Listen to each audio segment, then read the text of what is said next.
You know that moment when you're sitting in a left turn in Gwinnett and you realize you've been through two light cycles and your kids are fighting in the back seat and you're thinking, why is traffic so much worse than it used to be?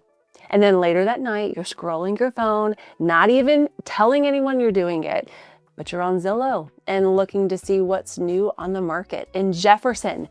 Not because you hate Gwinnett, but because you're starting to wonder if life is better just a little further out. If that's you, this video is going to feel like I'm inside your group chat because I want to walk you through what people wish they knew before they left Gwinnett County. The trade-offs, the surprises, and the parts that nobody thinks about until after the moving boxes are packed. If we haven't met yet, I'm Sarah. I'm a realtor right here in North Metro Atlanta, and I help people figure out where they actually fit, not just which house to buy. A lot of my clients start in Gwinnett, and then sometimes we end up looking just outside of it. Places like Jackson County, Barrow, Hall, Forsyth, Cherokee, and sometimes even still inside of Gwinnett, just further out than they were originally thinking. Plenty of people move to Gwinnett and love it. I live in Gwinnett and I enjoy living here, but when people leave, the reasons are often really consistent. And the surprises after they move are also really consistent. Why does leaving Gwinnett even come up? Most people don't wake up one day and say, I'm done with this place. It usually builds slowly. It starts as a little friction that adds up. I'll give you a real world scenario. I see it all the time. A family is in a house that they bought years ago, and at the time, the area felt easy and convenient. Errands were quick, school drop-off was fine, getting to practice was manageable, and then over time, the same drive feels different. Those same roads feel heavier, and people start saying things like, I can't even pull out of my own neighborhood. Or they talk about how areas that used to feel open now feel like non-stop subdivisions are being built. And traffic. It's true, we have experienced tremendous growth in Gwinnett. It's nothing new, it's been happening for years. If you've lived here long enough, you probably remember when the Exchange at Gwinnett was built. It's on Buford Drive in Buford, near the Mall of Georgia. Now, people were in fits about this complex being built. They were saying this is going to make traffic so much worse on an already congested road, and they are not wrong. That whole area can be exhausting to travel through, especially around the holidays. And on that same stretch, we've seen multiple apartment complexes and townhome communities being built, new restaurants and more. And when I talk with my friends, they describe the exact same feeling. It's not that Gwinnett is bad, it's that for people who have been here for a long time, they feel like the day-to-day quality of life hasn't improved as density has increased, and traffic becomes the thing that wears them down. Then comes the next layer. It's the move-up buyer problem. You're ready for a bigger home, a different layout, a yard, maybe a little more breathing room, but the price point to get what you want in the area that you already live in or want to be in feels higher than it used to. And it is. Prices have gone up tremendously since the pandemic. For people moving from out of state, they either see it as normal or even a bargain depending on where they're coming from. But for the locals who remember what they bought their home for just a few years ago, it feels like a staggering increase. So people do what makes sense. They zoom out on the map. When people leave Gwinnett, they usually want some version of more space for the money, a less hectic daily rhythm, less traffic stress, a home that feels like a lifestyle upgrade. And here's the truth. A lot of times they do get that. They get the bigger lot and the quieter street, and they get the neighborhood that's nice and well maintained. But what people don't realize is that they're not just changing their house, they are changing their whole system, their routine and their convenience and their driving patterns and their social life and their I can run out and grab that really quick kind of life. And that's where the I wish I knew this list starts. So here we go. The what people wish they knew first list. First up is convenience is a bigger deal than you think. People underestimate how much they value convenience until it's not right around the corner anymore. I've had people tell me they thought they were moving for peace and space, and they absolutely got that, but then they realized that the quick Target run is not a quick Target run anymore. Your favorite places aren't on the way. and you'll have to plan your trip to Costco instead of running in just between errands. And this is why I tell my buyers to do a little life audit before they choose an area, not just a house audit. How would this impact your work commute? And what would the kids' school be like? And where would they do their sports and activities? Where would you grocery shop and how long would it take you to get there?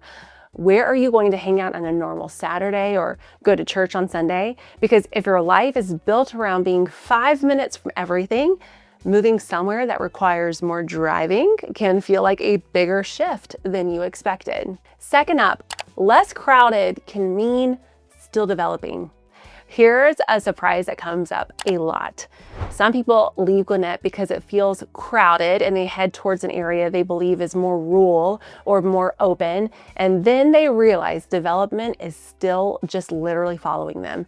I heard a comment from someone who left Gwinnett recently because it became so crowded, but then they pointed out that some nearby areas, Braselton and Houston, were filling up with starter home, townhome communities, and large warehouses, and they were just beside themselves because that's what they were trying to get away from.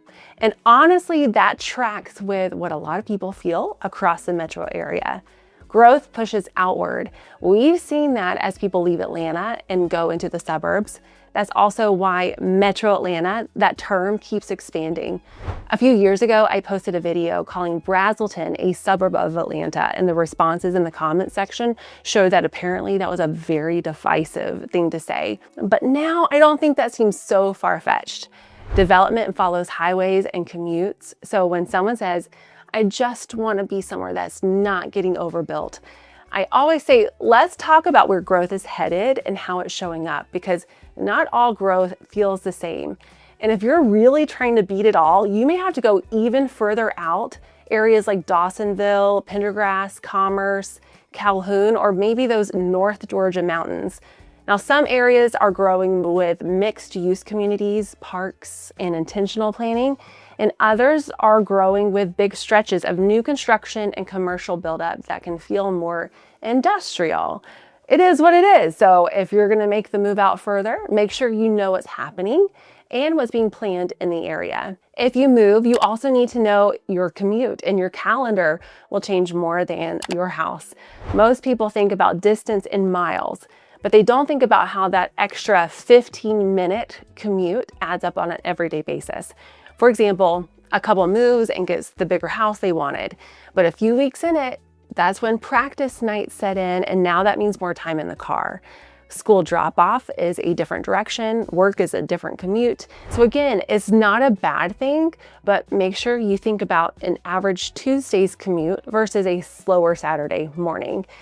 If Tuesday still feels doable, you're probably in a good fit. Another difference is property taxes. This is a practical one that people don't always calculate correctly. Some areas outside of Gwinnett may have lower property taxes, but others don't. Some have higher millage rates, but lower purchase prices, and some have fewer services. Some have more. People tend to assume it's so much cheaper out in the sticks, but the sticks are catching up. And then there's HOA structures. In certain communities outside of Gwinnett, you'll see newer developments with higher HOA dues tied to those amenities. In more rural areas, you may have no HOA, but more personal responsibility for your land maintenance. Another consideration should be the development trajectory. Where is this area headed? Instead of just saying less crowded, a better lens is, where is this area in its growth cycle? Because Gwinnett is a mature development. Retail corridors are pretty much established and schools are long-standing. Some surrounding areas are in heavy growth mode, which can mean lots of construction and road widening, school redistricting, and new commercial buildings. For some buyers, that may feel exciting. New development brings more convenience and amenities, and for others, it feels like they just traded one kind of growth for another. So considering what stage of development this area is in is a much smarter question than asking if it's crowded today. I'll give you an example. Braselton, if you can't tell by now, is one of my favorite places. Admittedly though, there's not an overabundance of things to do and places to go. New spots are being built, but it's nothing compared to the convenience of Buford just down the street. There is a new development that is supposedly coming to the area around Northeast Georgia Medical Center and Chateau Alon. It's called Arcadia 347. I did a video about it when I first heard about the development, and unfortunately, progress has been non-existent on the site, minimal at best. There were great talks about it being like the next Avalon, like what's in Alpharetta, but what if it's not? I had clients recently choose to move to Traditions of Brazelton and Jefferson over living in the luxury neighborhood of Chateau Alon and Brazelton because of their concern of what the area could end up like. They were fearful that apartments and low-income housing would end up in that development and bring down their home values. Their forward thinking helped them make a decision that they felt good about. Resaleability may also be different compared to Gwinnett. In Gwinnett, even if you don't personally love it, the resale demand is strong because of the density and the schools and job proximity. Homes tend to have a broader appeal, but when you move further out, buyer pools can narrow depending on the commute and the school district, the lot size, or the rural setting. That buyer profile may be a little bit more specific. So some people move out for lifestyle and stay long term, and that's great. But if you know that you might move again in 5 years, having a strategic conversation could be wise. Another change you may experience by moving further out from Gwinnett is a different political, cultural, and community climate. And I promise I am not trying to start controversy, but different counties can feel culturally different. There is a difference in the way that Cobb County or Gwinnett County tends to vote politically versus Jackson County or Cherokee County. And aside from politics, you may also notice a difference in the community involvement or types of local events, how active people are online or how engaged neighborhoods are, even how local government handles growth and development. These things shape how it feels to live somewhere. Downtown Brazelton, for example, has a very social, active calendar with festivals happening frequently. Jefferson, not so much. Some people love the pace and the culture of certain counties and others don't care one bit. So it just depends on what you're looking for. Leaving Gwinnett County can be a great move, but the people who are the happiest after they leave are the ones who went into it with eyes wide open. They didn't just chase more house and less traffic. They chose a place where their lifestyle change was what they were expecting, where the trade-offs felt worth it, where the day-to-day life matches what they actually value. If you're thinking about leaving Gwinnett and you want help narrowing down areas based off of your real life, your commute, your schools, your budget, and the lifestyle that you want, you can grab my Atlanta Suburbs Guide in the description, or you can email me where you're considering and I'll tell you what I'd suggest looking at first. And if you haven't subscribed to my channel yet, why not? Give me a like, add in a comment, and let me know that you made it this far. Thanks so much for watching, and I'll see you in the next video.